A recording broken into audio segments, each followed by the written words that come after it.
Okay, so you may have been hitting your message limits on ChatGPT or Claude, or you may even be quite annoyed because they've pulled the Sonnet model of Claude away from the free user base, so it's only on the paid version or whatever it may be, and you may have considered running a open source AI model locally. That's what this is about.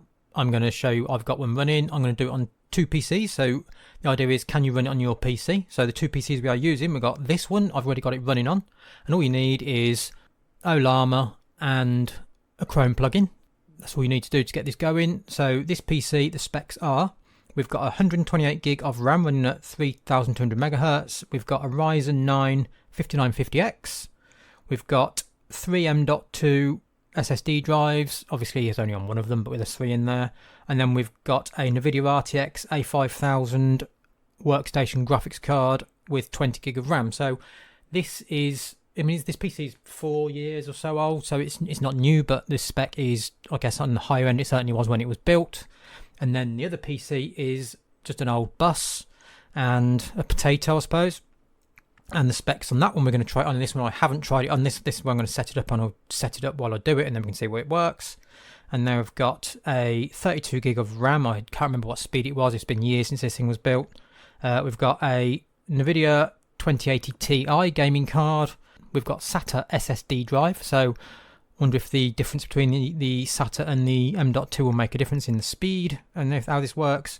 And then processor wise, we've got an i7 9700K. So that is by no means a high-end bit of kit. It used to be able to run games and things reasonably well, but I haven't used it for that sort of thing for ages. It just sits there as a workhorse. So we're going to see what happens.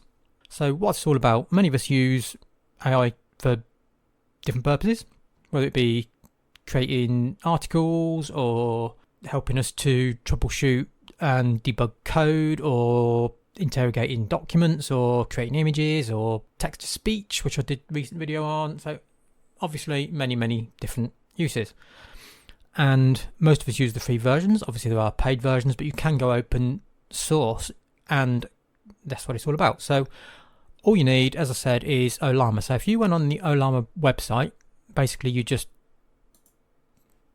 download, whether it's Windows, Linux or Mac, depending on what operating system you are running on. Obviously I've got Windows, and you just click on the download button and install Ollama, and then all you need to do then is choose your model. So there is tons of these. Llama are the ones from Meta, and then you've got Gemma, which are the ones from Google. They're the Google's open source models. That's what I'm going to experiment with here. You got Chrome, which I think is from Alibaba. It says so there. They're quite well benchmarked, I think. So yeah, we're running Gemma 2 on the 9 billion parameters one.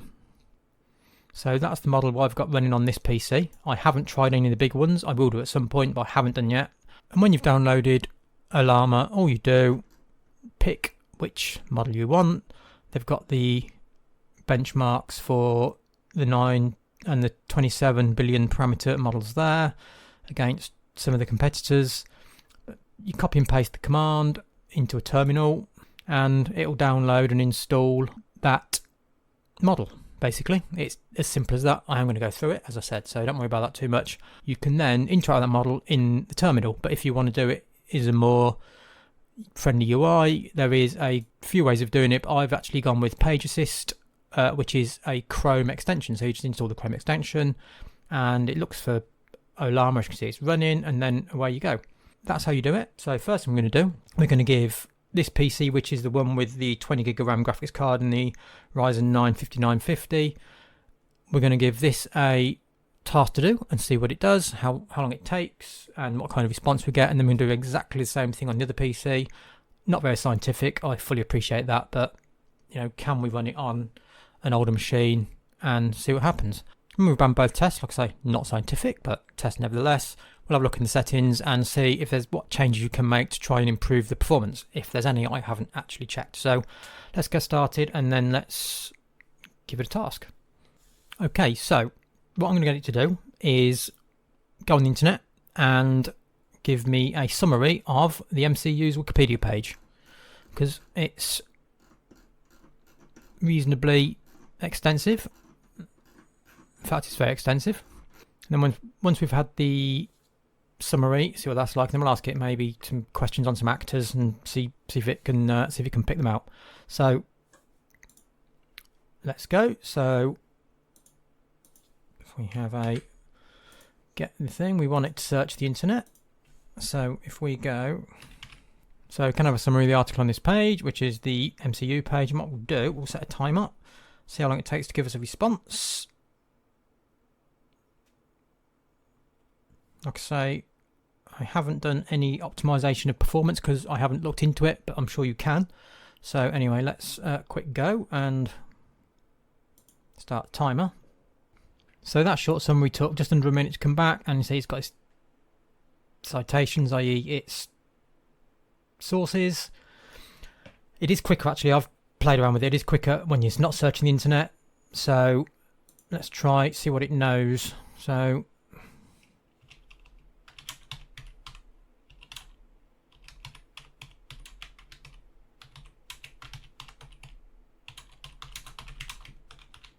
does it know that?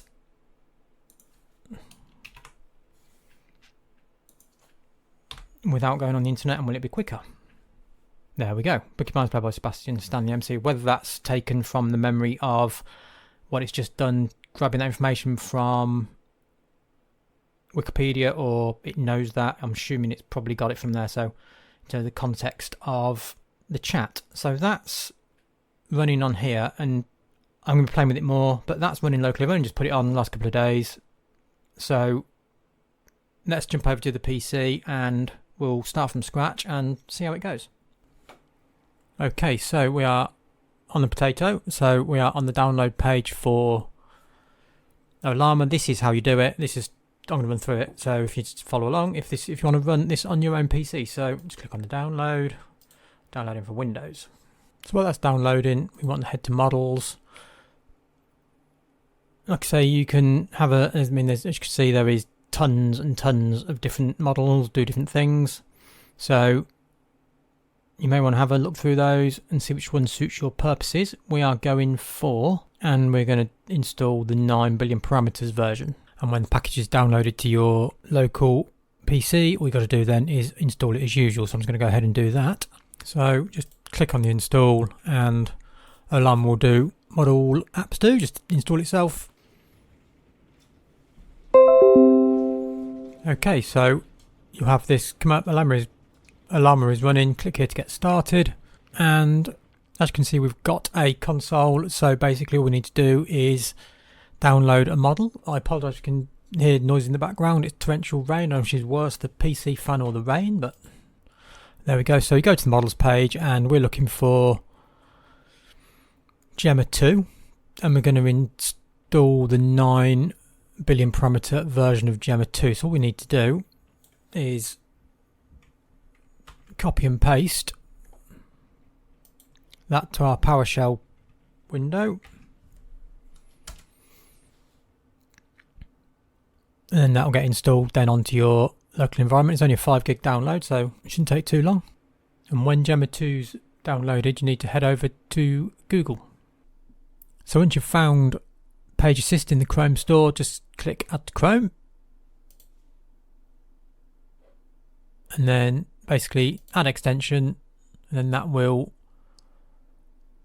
be on your browser. And there we go, it's in the extension section there. And if you just then open it, and you'll see Alarma is already running, and we can select Gemma 2 as our model. So what you will have to do before you can get going, you just have to go in settings and go in your RAG settings, and you need to pick an embedding model.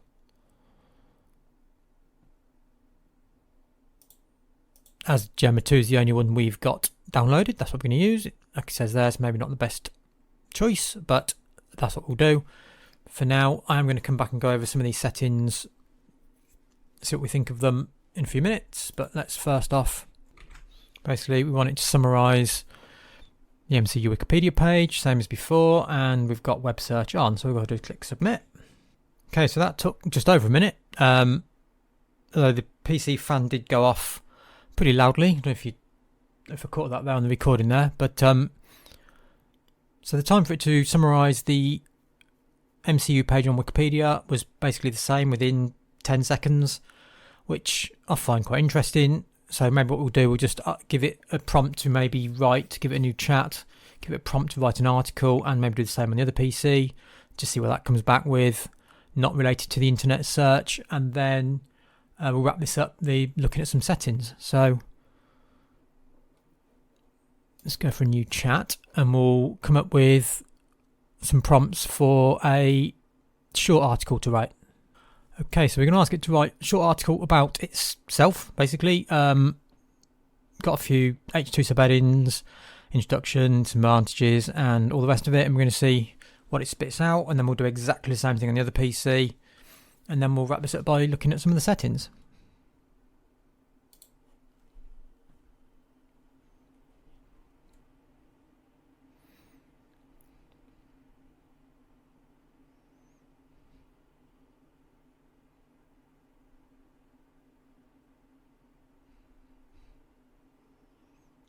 Okay, so that was pretty quick. It's given us what we've asked for. I mean, I haven't read it. I haven't seen how much hallucination is in there, but certainly there is an answer, and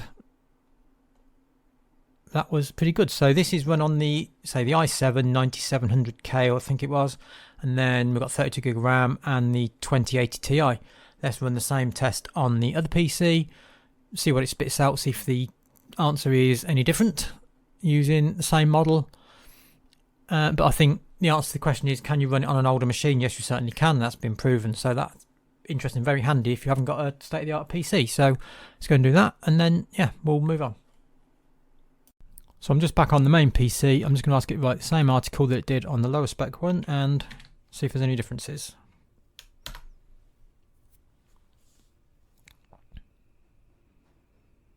Nice quick response, and getting a couple of paragraphs for each of the subheadings. So it's doing what I asked it to.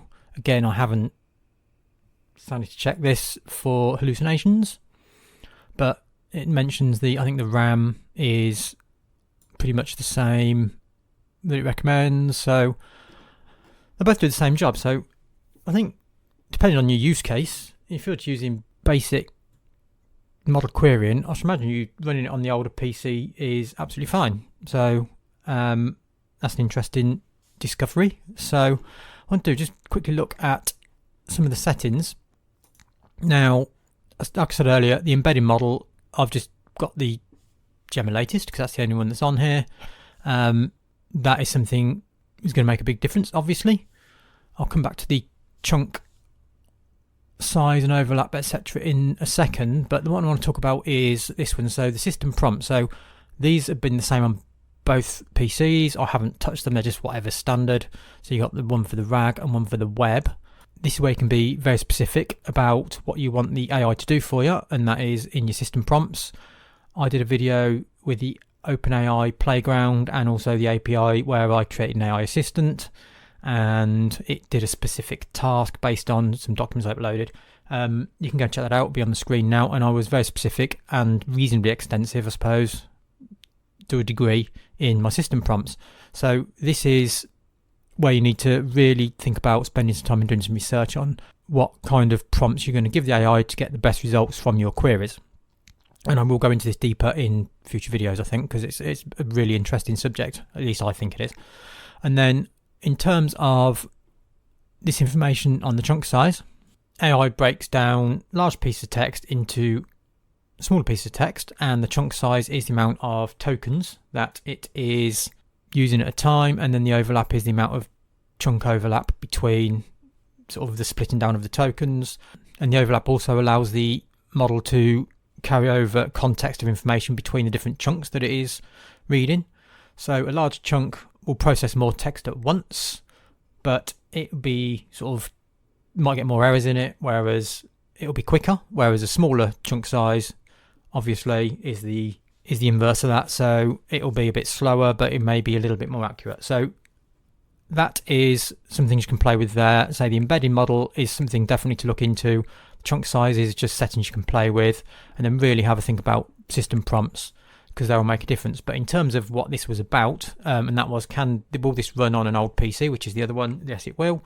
So hopefully that was useful. You can set one up on your home PC, start using it, apply it, maybe learn some different settings in terms of system prompts and see what you can get this to do. And it could save you a ton of money in terms of using the latest paid models from OpenAI and Claude, etc. So if you found that useful, please consider the like and subscribe, and I will see you in the next video.